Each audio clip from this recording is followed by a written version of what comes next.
오늘 본문 말씀을 가지고 우리는 믿음과 생명이라는 주제로 함께 말씀의 은혜를 나누고자 합니다. 여러분, 그리스도인을 어떻게 설명할 수 있을까요? 이 세상에 여러 가지 단어들이 많은데 그리스도인이라는 이 단어를 다른 말로 우리가 설명한다고 하면 좀 더 쉬운 말로 어떤 말이 있을까요? 혹시 말해볼 수 있을까요? 그리스도인, 이렇게 말할 수 있습니다. 다양한 말들이 있겠지만 저는 이렇게 정의를 하고 싶습니다. 믿음의 사람이었습니다. 그리스도인들은 믿음의 사람입니다. 믿음이 있는 자들을 그리스도인, 그리스도를 향한 믿음이 없으면 우리는 그리스도인이라고 말을 할 수 없고 들을 수도 없습니다. 그런데 이 믿음이란 것이 그리스도인의 시작이자 끝이 되어야 합니다. 믿음의 사람이라고 할 때 한 사람을 설명할 수 있는 모든 단어들이 그 사람의 시작과 그 사람의 끝을 담아내야 하는데, 그리스도인을 믿음의 사람이라고 한다면 우리는 그리스도인이라는 사람은 믿음으로 시작하고 믿음으로 끝나는 사람이 되어야 합니다. 누군가가 우리의 인생의 마지막 순간, 우리가 이 세상을 떠났을 때 우리는 그걸 장례식장이라고 하겠죠. 우리의 장례에 왔을 때 누군가 우리를 향해서 저 사람은 어떤 사람이었어 라고 말을 한다면, 인생을 정리한다면 무엇이라고 이야기해야 될까요?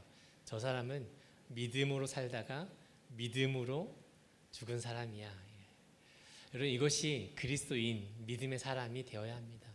우리가 알고 있는 것처럼 히브리서 12장에는 믿음장이라고 하죠.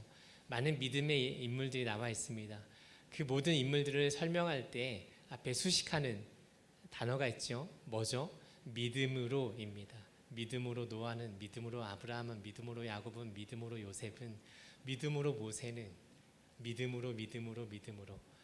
우리가 이 외에도 얼마나 더 허다한 무리들이 있는지 다 이름을 말할 수 없을 정도로 믿음으로 살아간 사람들, 믿음으로 시작해서 믿음으로 마친 사람들에 대한 이야기를 성경은 우리에게 증거하고 있습니다.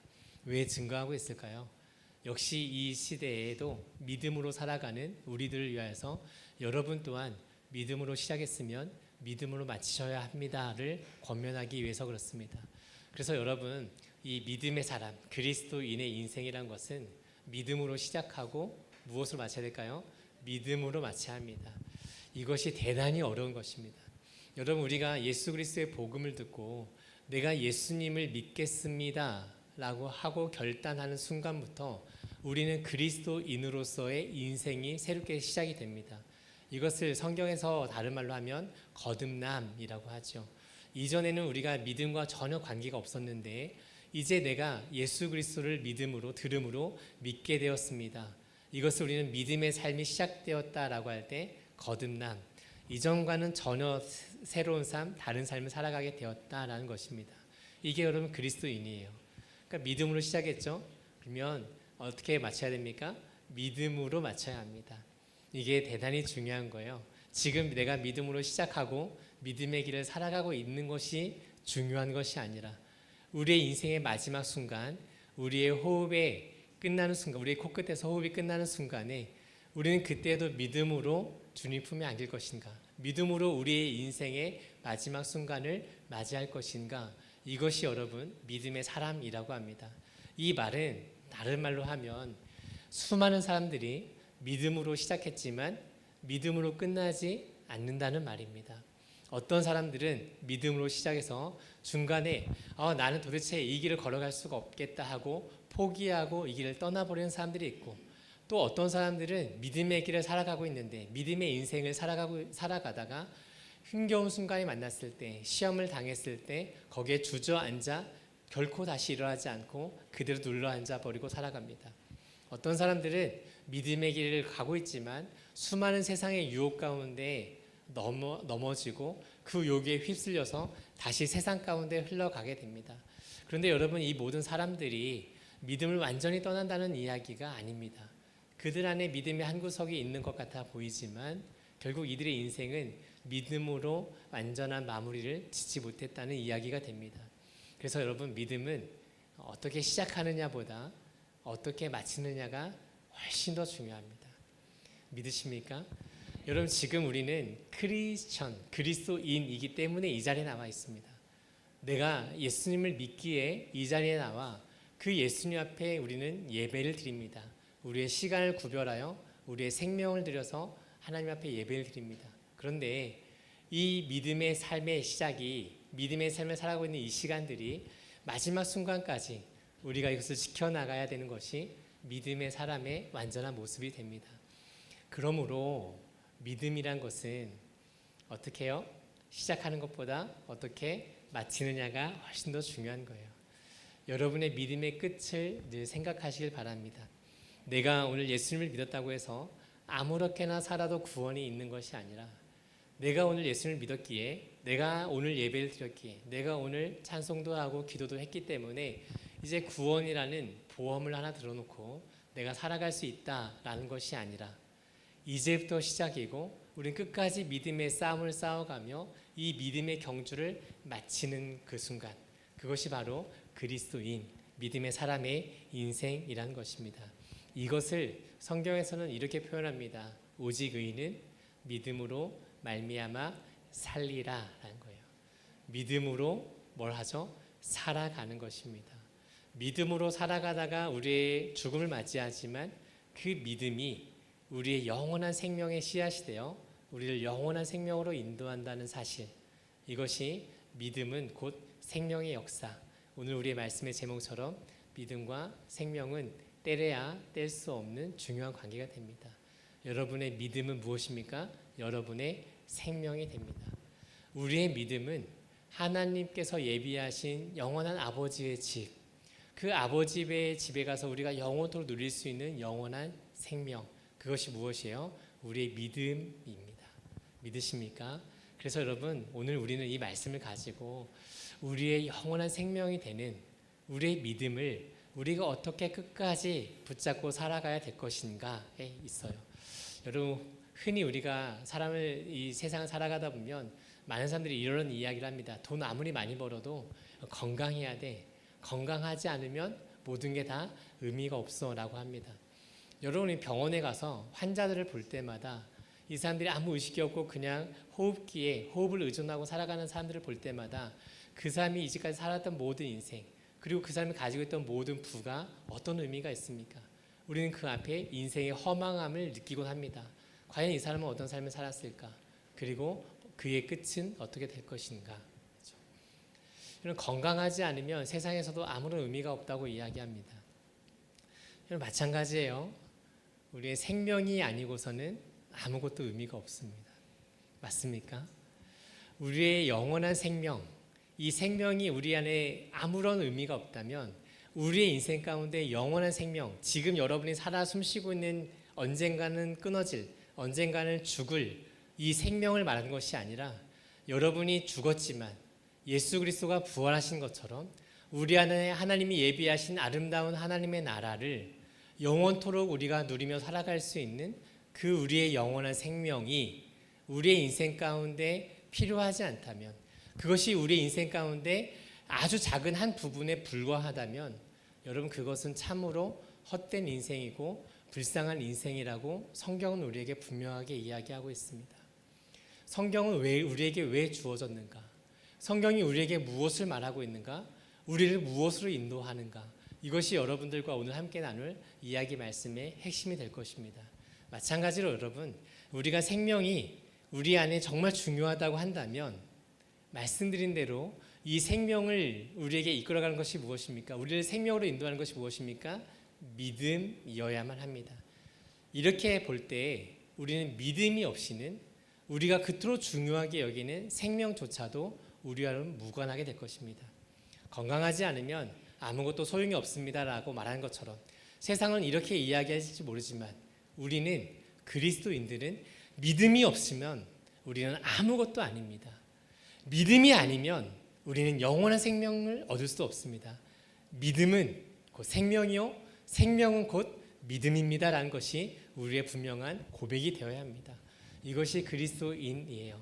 그래서 여러분, 오늘 이 말씀을 통해서 여러분에게 남전도회, 우리가 남선교회 헌신 예배를 드리잖아요. 무엇을 위해서 우리가 헌신을 해야 됩니까? 무엇을 위해서 교회에 대해서 우리가 헌신하고 교회를 위해서 봉사해야 됩니까? 무엇입니까?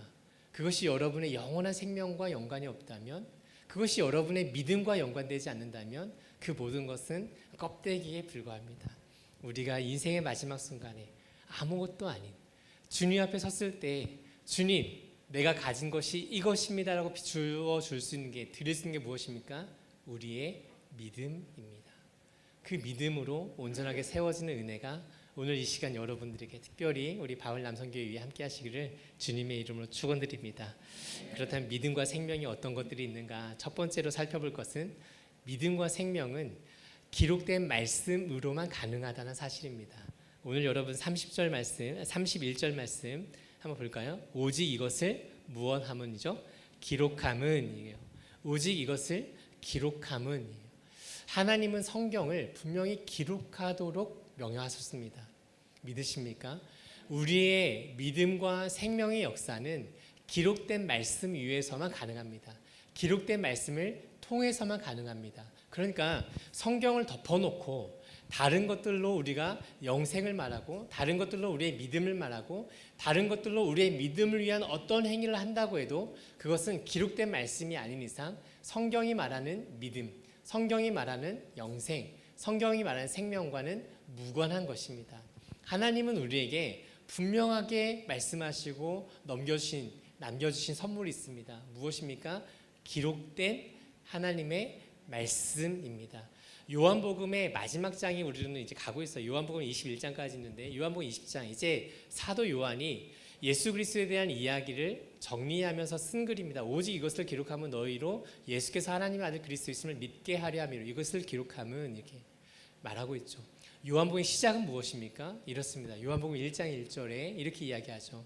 태초에 말씀이 계시니라 이 말씀이 하나님과 함께 하셨으니 이 말씀이 곧 하나님이시라 이렇게 하죠. 사도 요한이 분명하게 갖고 있었던 사실은 하나님은 말씀이시고 말씀이신 하나님은 그 말씀을 기록하게 함으로 하나님을 드러내신다는 사실입니다. 요한이 이것을 기록한 이유는 너무 분명합니다. 성경을 기록한 목적도 분명합니다. 왜 그럴까요? 왜 그럴까요? 이것이 우리의 믿음과 또 하나님께서 말씀하신 생명과 연결되어지기 때문에 그렇습니다. 여러분 우리가 이렇게 예배를 드릴 때 목사님이 나와서 설교를 하죠. 설교를 할 때 성경을 읽습니다. 성경을 읽고 나서 목사님이 설교라고 이야기하지만 성경에 전혀 관계없는 이야기를 하면 여러분 그 이야기가 우리의 믿음을 위하여서 믿음을 자라게 합니까? 그것이 우리의 마음 가운데 영원의 생명을 던져줍니까? 그 말씀을 들을 때 우리의 귀가 잠깐은 즐거울지 모릅니다. 우리의 마음에 잠깐의 기쁨이 있을지 모릅니다. 그러나 그것이 우리의 마음 안에 우리의 영혼 안에 진정한 믿음의 생명으로서 자라나지는 않습니다. 왜 그렇죠? 기록된 말씀이 아니기 때문입니다. 그래서 여러분들이 늘 교회를 헌신하고 교회를 세워나갈 때 가장 먼저 놓치지 말아야 할 것은 무엇이냐면 이 단위에서 하나님의 말씀을 선포할 목사님을 위하여서 기도하여야 합니다. 하나님 저 목사님을 주께서 붙잡아 주시고 기록된 하나님의 말씀을 온전하게 밝히 드러내어 선포하게 하여 주십시오. 왜요? 그것이 저 목사님을 위한 것이 아니라 바로 여러분의 믿음과 여러분의 생명과 연결되어지기 때문에 그렇습니다. 이것이 과연 기록된 말씀인가? 여러분 우리는 성경 말씀을 읽습니다. 그렇죠? 읽을 때 때로는 이 의미를 깊이 깨달아 알지 못해서 너무 어렵다. 이것은 내가 읽어도 모르겠다. 읽어도 모르는 것을 읽어야만 하는가? 그것이 의미가 있을까라고 우리는 생각을 하기도 합니다. 그러나 읽으십시오. 성경을 부지런히 읽으시고 목사님을 통해서 부지런히 배우십시오. 이 말씀, 기록된 말씀이 과연 어떤 걸 말씀하고 있는지, 하나님의 목적은 무엇인지, 하나님이 왜 이것을 기록하게 하셨는지, 그 기록하게 하신 하나님의 의도가 무엇인지, 그 마음이 무엇인지를 우리는 날마다 헤아려 가려고 할 때 그것이 여러분의 믿음, 여러분의 생명과 연관이 되어져 있습니다. 여러분 예수님도 놀랍게도 늘 성경을 읽으셨습니다. 우리가 아는 예수님은 말씀이 육신이 되어 이 땅 가운데 오신 분입니다. 말씀이 육신이 되어 이 땅 가운데 오신 분이 예수님이시라면 그분은 성경을 읽으실 필요가 없으십니다. 그렇지 않습니까? 그분은 기록된 성경보다 그 깊은 의미를 누구보다 잘 알고 계신 하나님이시기 때문입니다. 말씀이신 하나님이시기 때문입니다. 그런데도 여러분 누가복음으로 갈까요? 누가복음 4장 16절 말씀을 보겠습니다. 요한복음 바로 앞에 누가복음 있는데 누가복음 4장 16절 말씀입니다. 누가복음 4장 16절 말씀. 자, 한번 읽을게요. 시작. 예수께서 그 자라나신 곳 나사렛에 이르사 안식일에 늘 하시던 대로 회당에 들어가사 성경을 읽으려고 서심해. 안식일에 늘 하시던 대로 회당에 들어가사 성경을 읽으려고 서심해. 누가요? 예수 그리스도. 예수님도 성경을, 이때 당시에 이 성경이라고 한 것은 여러분 우리가 성경을 크게 두 가지로 나누면 뭐죠? 구약과 신약이죠. 이때는 신약이 기록되어져 있지 않습니까? 구약, 모세율법과 선지서와 그 다음에 시편의 이야기들입니다. 예수님도 성경을 늘 읽으셨습니다. 그리고 이것을 어떻게 하셨을까요? 풀어내셨습니다. 누가복음 24장으로 우리가 가보겠습니다. 누가복음 24장. 네, 마지막 장이죠. 누가복음 24장 32절 말씀.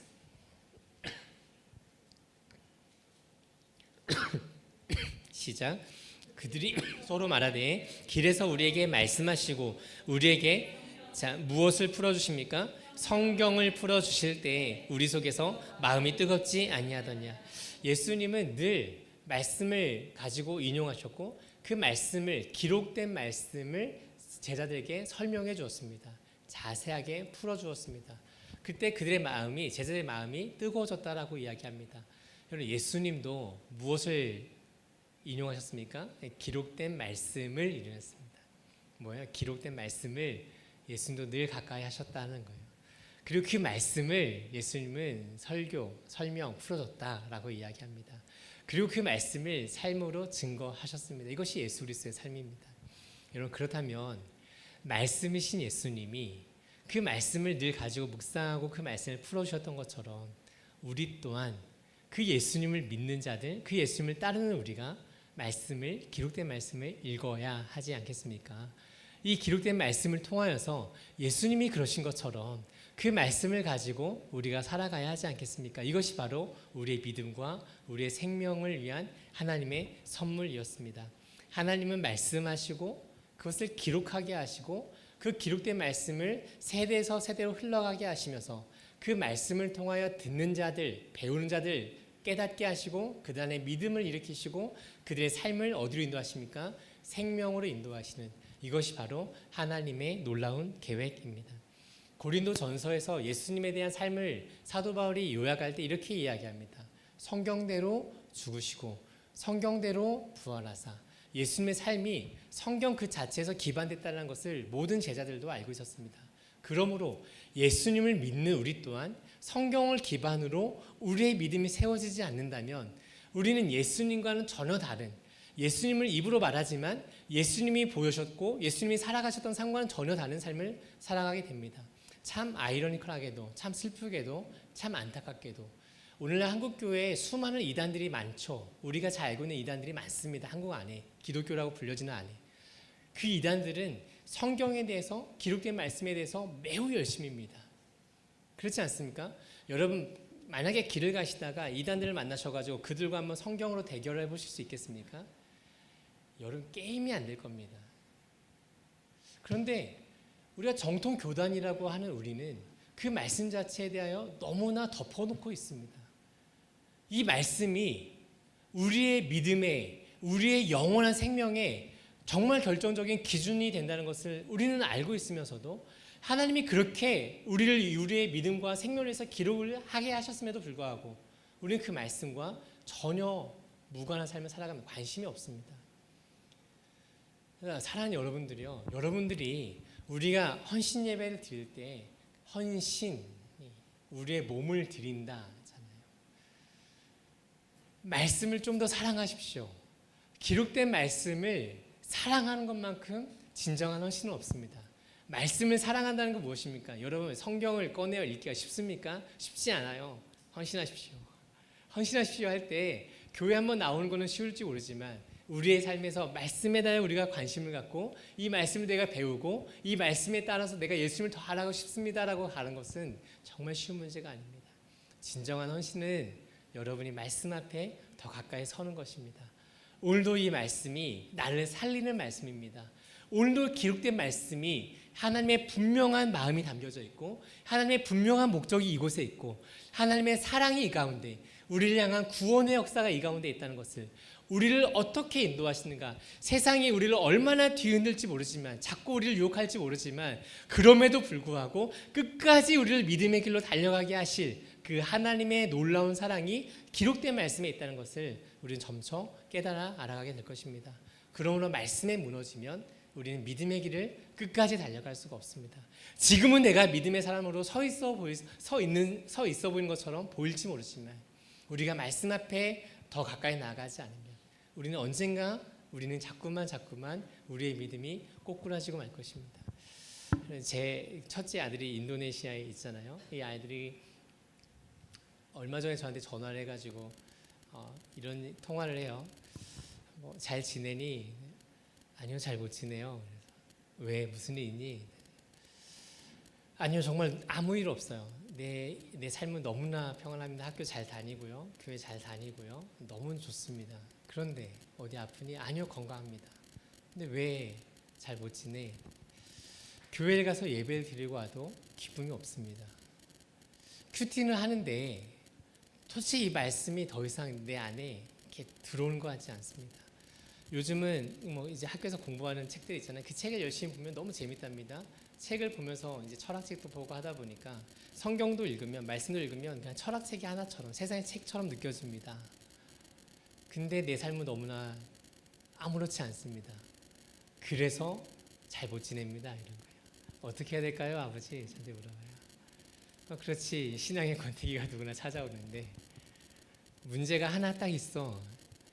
성경을 읽지만 말고, 설교를 듣지만 말고, 네가 어떤 책을 읽든 어떤 TV를 보든 누구와 만나서 이야기하든 네가 무엇을 보든 하나님의 말씀과 이것이 어떻게 연결되어져 있는가, 과연 이것이 하나님의 말씀에 가까운가, 아니면 하나님의 말씀과 반대되는가, 아니면 하나님의 말씀처럼 우리를 이렇게 인도하는가, 그 기준을 가지고 고민하지 않으면 네 인생은 그냥 그러고 말 것이야. 말씀을 읽어도 예배를 드려도 아무렇지 않아요.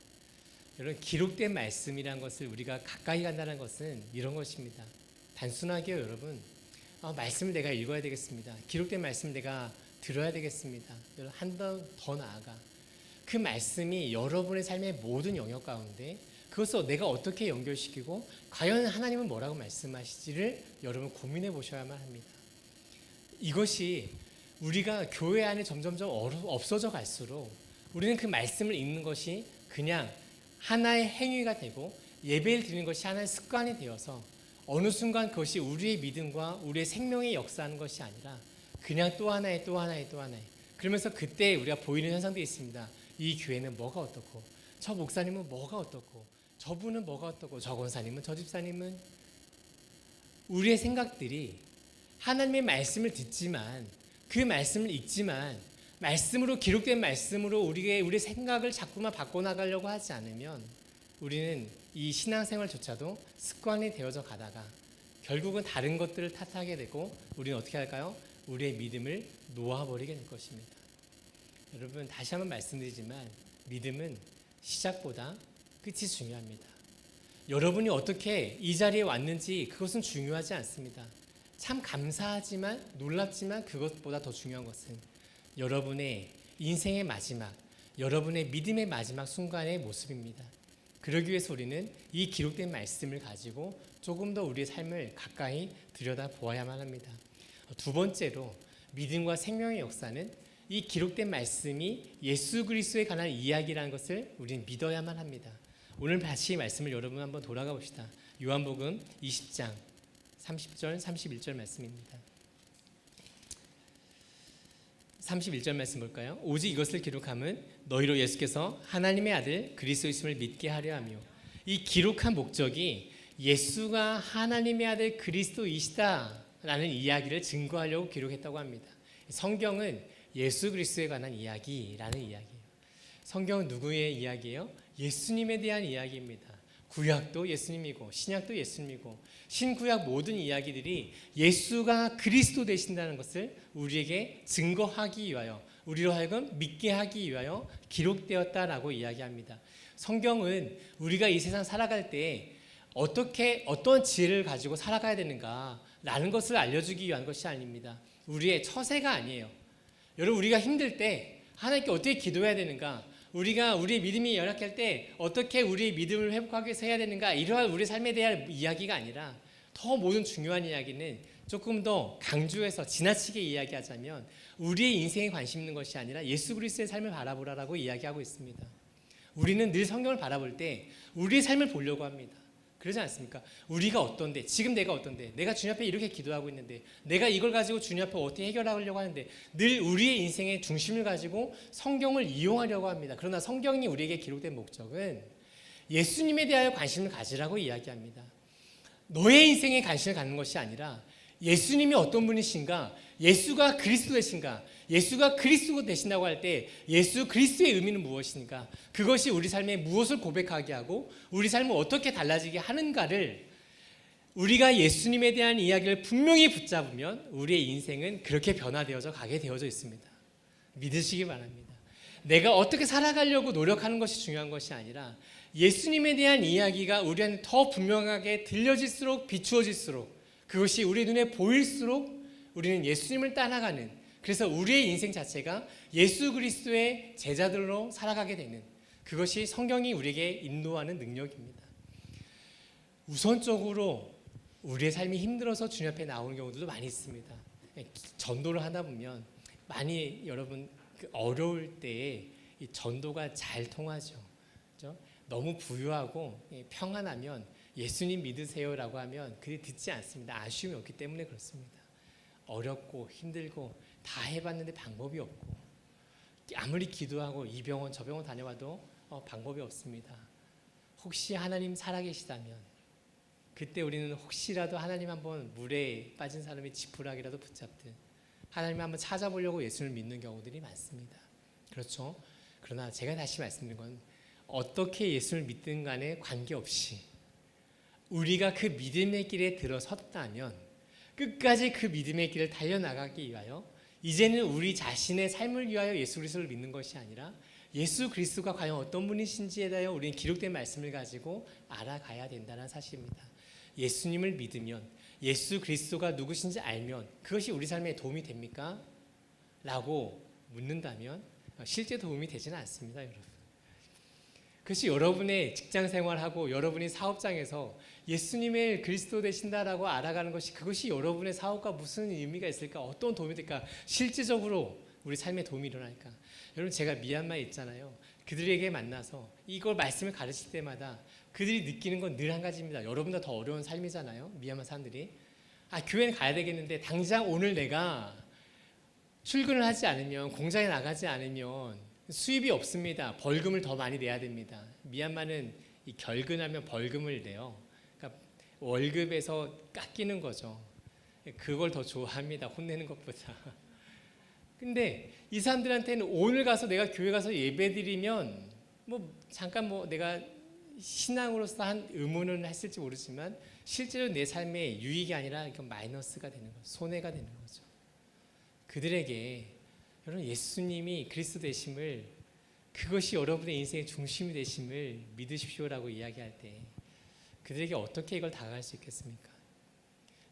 선교사는 돈 쓰는 사람이더라고요. 돈을 많이 써야 됩니다. 아주 행복한 직업이에요. 돈을 벌지 않고 돈을 쓰기만 하는 사람이니까.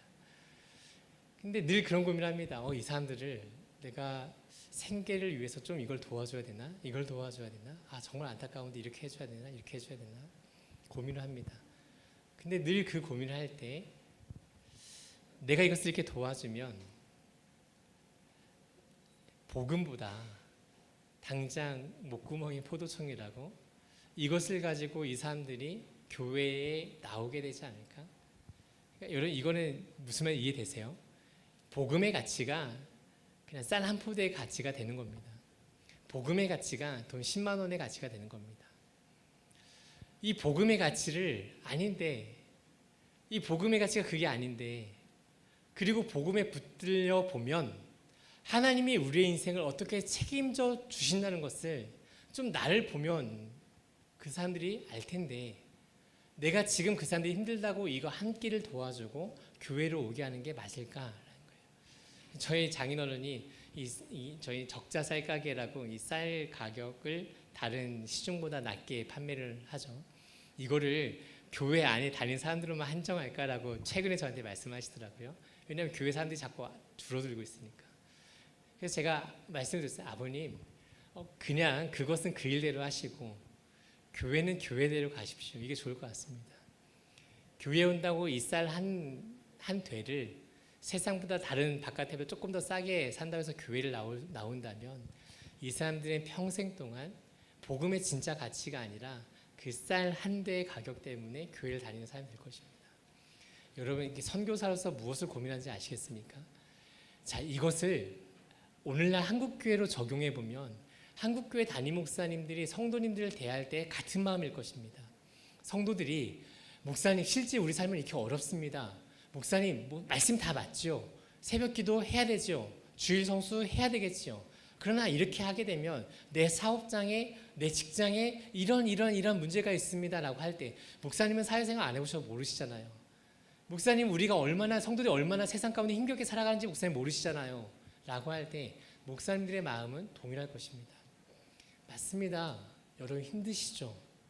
그러나 성경이 우리에게 말씀하시는 진정한 믿음과 진정한 생명은 예수 그리스도에 대한 지식입니다. 예수 그리스도를 알아가는 것이 우리의 영원한 생명이라고 성경은 분명하게 말씀하고 있습니다. 여러분을 다 이해해주고 아유 그래요 권사님 그래요 집사님 힘드시죠? 아 이번 주는 쉬세요. 아 그럼 출근하셔야죠. 아 그럼요. 여러분 이렇게 하고 싶은 게 인간적인 마음일 것입니다. 그러나 우리의 영혼의 문제를 생각해보면 여러분 예수님이라면 뭐라고 대답하셨을까요? 그렇게 해라. 내 다 안다. 하나님은 중심을 보시지. 네 마음 알아. 이렇게 말씀하실까요? 한 성도가 저에게 왔습니다. 미얀마에서. 자기가 이제 그 사립학교의 선생님인데 이 사립학교니까 불교의 행사들이 참 많습니다. 그리고 이제 가끔 이렇게 뭐라고 해야 돼? 삭발도 해야 되고 가끔 금식도 해야 되고 행사도 참여해야 되고 이런 게 많습니다. 너무 괴롭다는 거예요. 너무 괴로운데 어떻게 해야 되냐. 이번 주에 해야 되는데 어떻게 해야 되냐. 그래도 하나님이 내 마음을 아시니까 내 마음은 그렇지 않다는 거 아시니까 괜찮겠죠? 라고 물어보더라고요. 미얀마도 똑같아요. 한국도 똑같고. 뭘 하고 싶었을까요? 목사에게 동의를 받고 싶었겠죠. 목사가 괜찮다고 하면 그나마 그래 괜찮아 라고 하고 싶었겠죠. 그럼 제가 뭐라고 해야 됩니까? 그만두십시오. 그러면 이렇게 하면 그러면 어떻게 살아가요 그 사람은? 그러면 내가 그 사람의 생계를 책임져 줄 수 있습니까? 매달 그 사람에게 월급을 줄 수 있습니까? 아니에요. 어떻게 해야 될까요? 그러면은 그냥 그럼요 주님은 아십니다. 가셔야죠. 그 불교 그거 제사 그거 드리셔야죠. 이렇게 얘기해야 되겠습니까? 어떻게 해야 될까요? 이제 그분에게 그렇습니다. 하나님을 향한 믿음이 분명하면 본인이 기도하고 결단하십시오 라고 했어요. 목사에게 와서 나에게 와서 묻지 말고 믿음으로 결정하고 하세요. 여러분의 당신의 믿음이 무엇인지를 하나님께 보여주십시오. 예수가 나의 생명이라고, 예수면 족하다고, 예수면 만족한다고 이 한마디를 교회에 와서 목사가 할 때 아멘으로 화답하는 것에 그치지 말고 찬양할 때 그것을 입술에 고백함으로 그치지 말고 여러분의 삶의 그 순간에 왔을 때 예수님이면 충분합니다. 내가 이 땅 가운데 모든 것을 다 잃어도 하늘, 나라, 영원한 소망, 영원한 생명이 내 안에 있기에 이 모든 것을 다 내가 놓친다고 해도 이것을 붙잡겠습니다라는 그 믿음이 있다면 그 믿음으로 결단하고 나아가 보세요. 내가 당신에게 월급은 줄 수 없을지 모르지만 하나님은 당신에게 당신의 인생을 인도하실 것입니다. 여러분, 예수 그리스도에 대한 이야기를 알아가는 것, 예수 그리스도에 대한 이야기를 우리가 들어야만 하는 것, 그것은 단순한 우리가 이 세상에서의 삶의 과정이 아닙니다. 말씀드린 대로 우리의 아버지의 집에 영원히 함께할 그 영원한 하나님 나라의 소망을 우리 가운데 주신 것이죠. 이것이 바로 예수 그리스도에 대한 이야기입니다. 성경을 통해 예수 그리스도를 만나면 예수님을 바르게 알게 되고 예수님을 바르게 알게 되면 그 예수님을 우리는 더 사랑하게 되고 더 사랑하게 되면 우리는 그 예수 그리스도의 뒤를 따라가게 됩니다. 이러한 성도들 되시기를 바랍니다. 마지막 세 번째는 생명을 얻게 합니다. 무엇이요? 기록된 말씀이 예수 그리스도의 이야기가 우리로 하여금 믿음과 생명의 역사를 일으킨다는 거예요. 31절 말씀을 같이 한번 보겠습니다. 시작. 오직 이것을 기록함은 너희로 예수께서 하나님의 아들 그리스도이심을 믿게 하려 하며 또 너희로 믿고 그 이름을 힘입어 생명을 얻게 하려 함이니라. 아멘. 결국은 생명이야. 하나님은 우리에게 죽이려고 하시는 것이 아니라 하나님은 우리에게 생명을 주기를 원하십니다.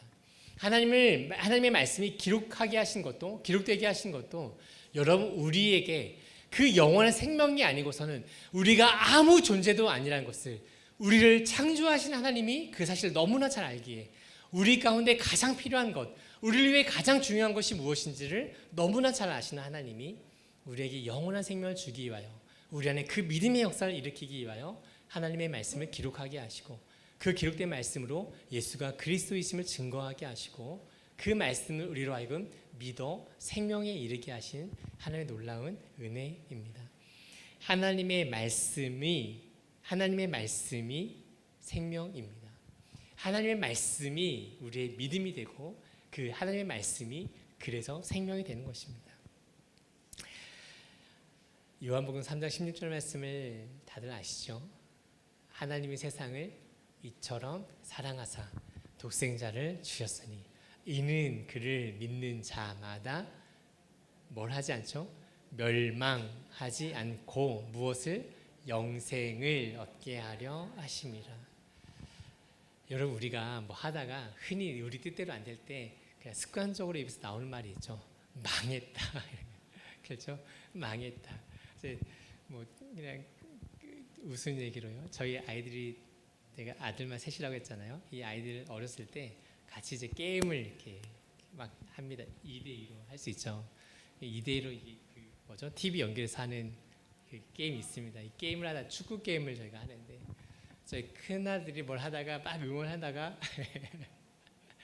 자기가 응원하던 대로 안 됐어요. 계획대로 안 됐어요. 그러니까 갑자기 이 아이가 이 오락기라고 해야 돼. 이 게임기를 내려놓고 머리를 감싸서 망했어요.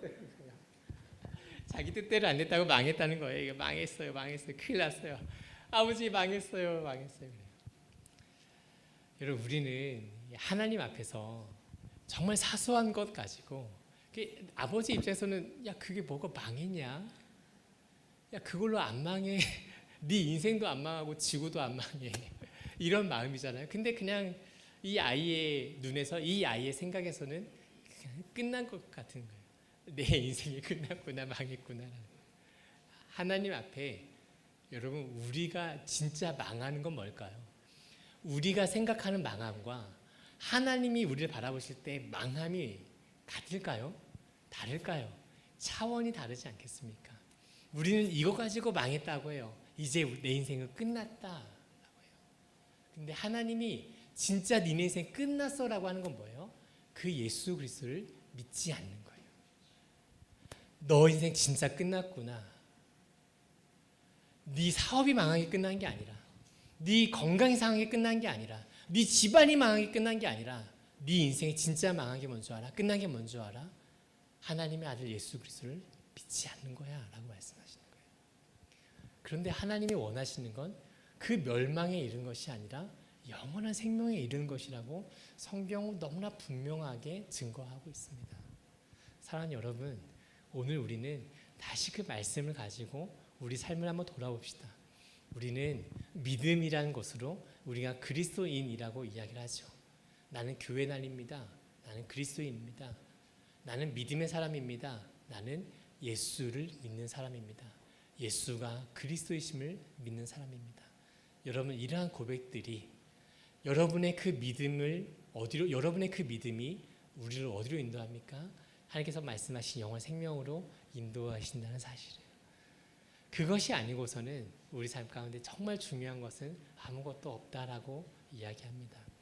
이제까지 우리는 숱한 인생을 살아왔습니다. 알죠?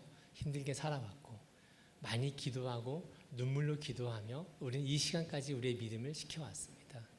여러분, 그러나 우리의 믿음은 아직 끝나지 않았습니다. 우리가 걸어가야 될 믿음의 여정은 아직도 남아있어요. 그때가 언제입니까? 언제 끝납니까?